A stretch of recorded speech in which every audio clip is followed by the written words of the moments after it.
Alright, I wanted to address something really quick since the last video was on practice.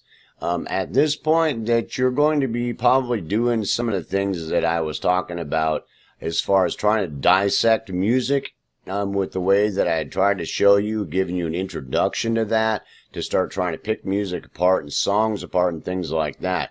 And so at some point that I think you're probably going to want to learn to read written music. Now on this channel, there's a series in the advanced theory section about reading written music. They should cover most of the basics of written music. So most of that's covered. You're going to run into a few things like articulations, some type of styles, things that somebody might be doing that might be questionable if it's not like straight up gospel music, church music, or classical music or something like that. You might run into some things that you need to just kind of take your time and figure out exactly what's going on there to reproduce it if you have the written music. But between the written music, between having the tablature with it, between having the song on some type of media that you can listen to it, and being able to get on YouTube and find a decent instructor that's giving a lesson maybe on the song, you should be able to get it worked out, whatever you're trying to do, fairly easily, to where you're either working on like campfire songs, or you're working on some jazz pieces, or classical pieces, or church music, or gospel music, or you're trying to dissect some jazz or blues or rock and roll or whatever, that you should be able to really work yourself through it fairly easily. Just take your time. Don't be in a hurry. Don't be in a rush, and take in consideration to perform it well and in time and clear and accurate. So use a metronome and just speed yourself up and take the time practicing it. Learning to read written music and perform it as you read it, that takes practice. So not only do you have to work on that first part that I just talked about, you also have to learn how to do that in time and all those things in clarity as you read. So that's something that takes a lot of practice, and it basically just boils down to you practicing and practicing and practicing. So about the only things I wanted to address, let's say I'm assuming you've watched those videos on understanding the basics of reading written music, you know, just on basic staff, and you're trying to relate that to the guitar. So, you know, the basic thing of understanding that is most of the time, once you get to the point to where you're practicing now and you understand the concepts we've talked about, that you really want to spend some time learning where your notes are on the fretboard. You understand it goes from open, and it goes up to the 12th fret here, and then it repeats like this is the open. Just like this is open down here, this right here, and then it repeats. And have an understanding where your notes are on the fretboard. Print this, put it somewhere on your wall or out in front of you when you're practicing to look at, so you can quickly look at it. As you practice and as you're playing, have it printed out somewhere to look at. And you, as you're messing around playing, you got really quick reference to go, what note is that right there? Where is that at? You know, you'll be amazed how helpful that is. And next thing is also this here, if you're dealing with written music, to understand that, you know, people, guitarists will go, where is that on the guitar board? So that really, you'd be surprised how quickly that one little thing just dissuades them from written music. And here it is. You know, here's where it is. You've got E, A, D, G, B, and E open on the guitar, and you have open fret, first fret, second fret, third fret, fourth, fifth, sixth, seventh, so on and so forth from that sixth string.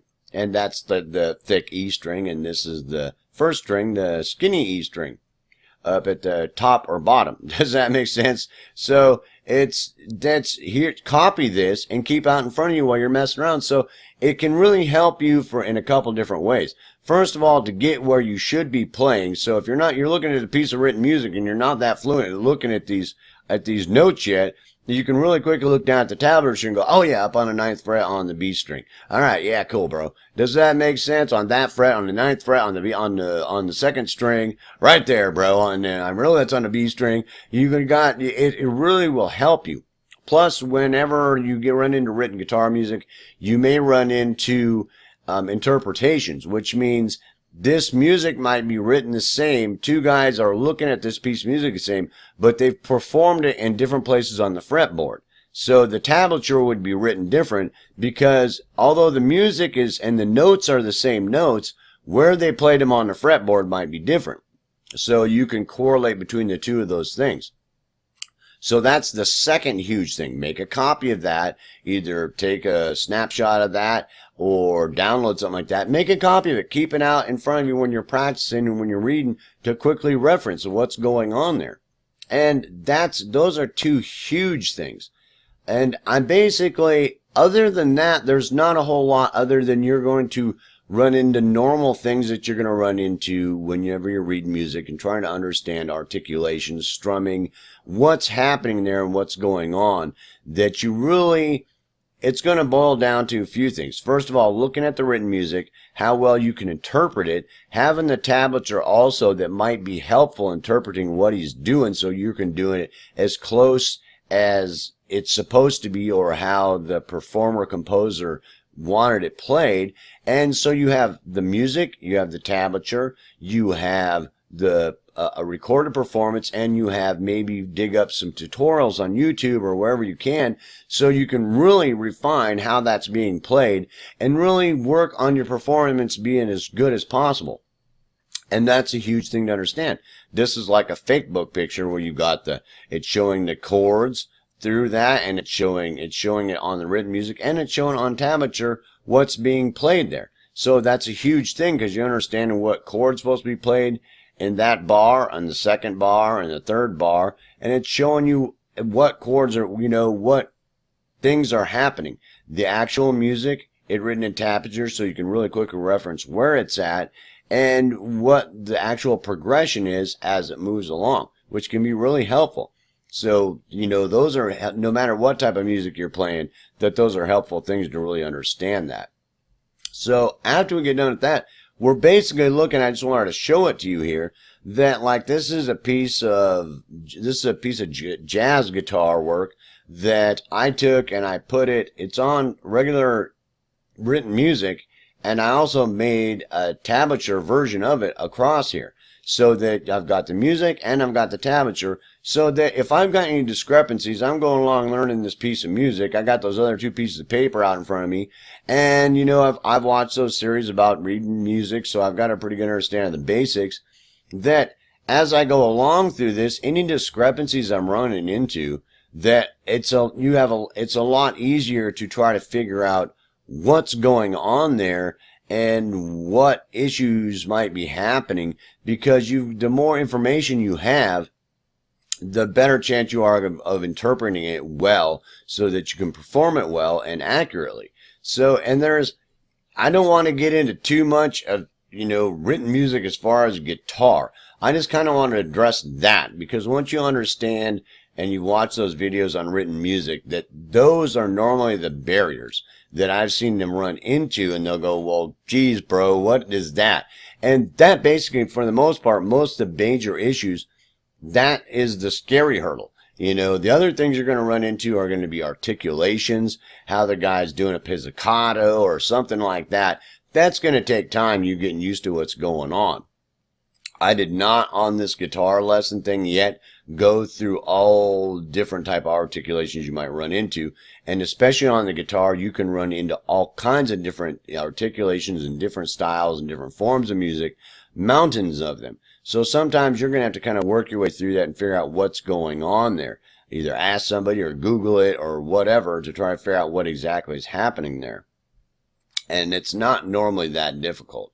So the other thing is, as you go along here and you're going through the piece of music, as you start to get into more chordal structures, that a lot of it's very helpful. And even on the melody areas where you've got actual fretboards showing here. Sometimes you'll have the actual progression written in here, showing you where it's at on the fretboard. So you've got written music, a progression,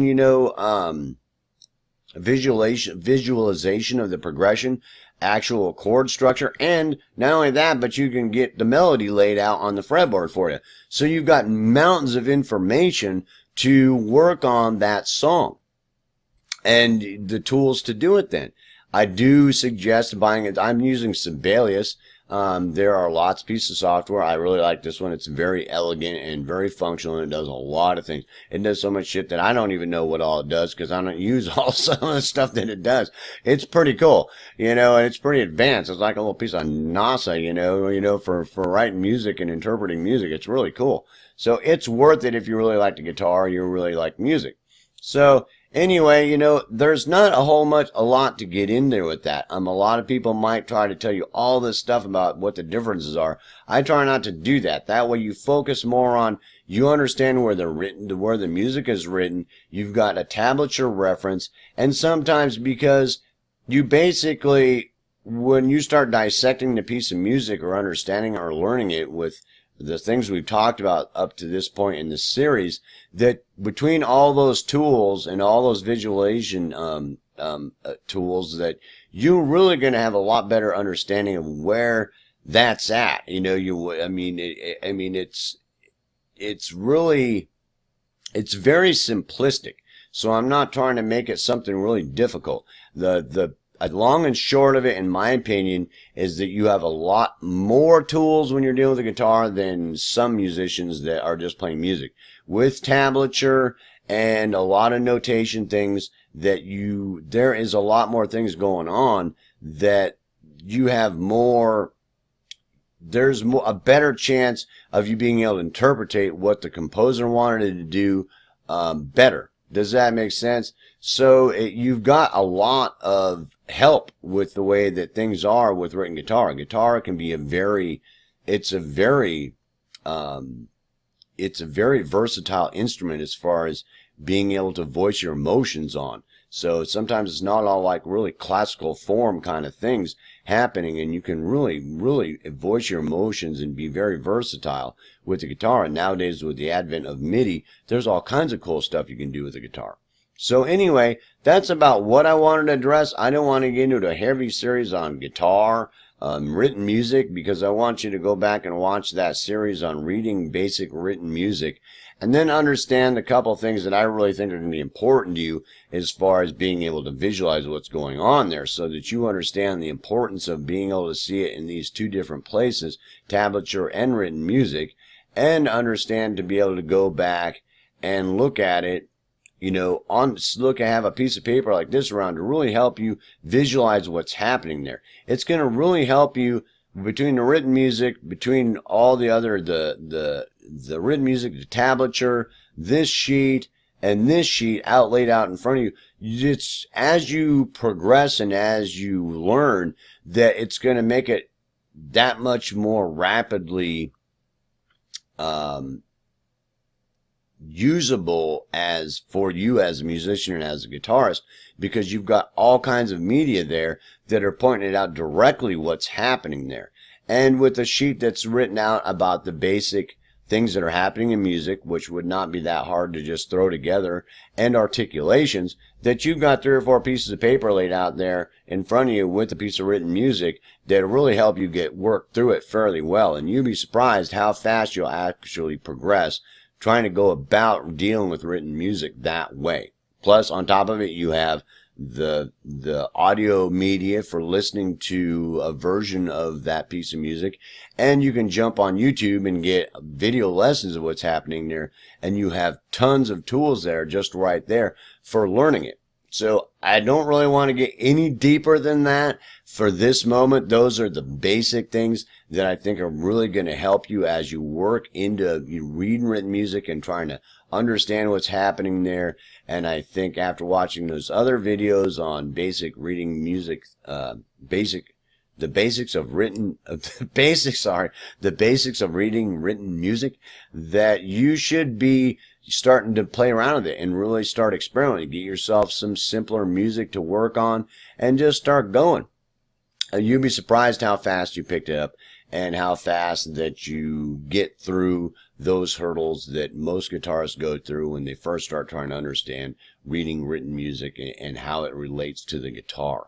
So peace, help, love. I hope you enjoyed the video. I hope that took the fear out of learning how to read music and how to understand that on the guitar, and that you Go back and watch those videos on reading written music and spend a little bit of time doing it. You'll be surprised how fast you picked it up and how scary that it is not. Peace, hope, love. I hope you enjoyed the video. I'll see you in the next one.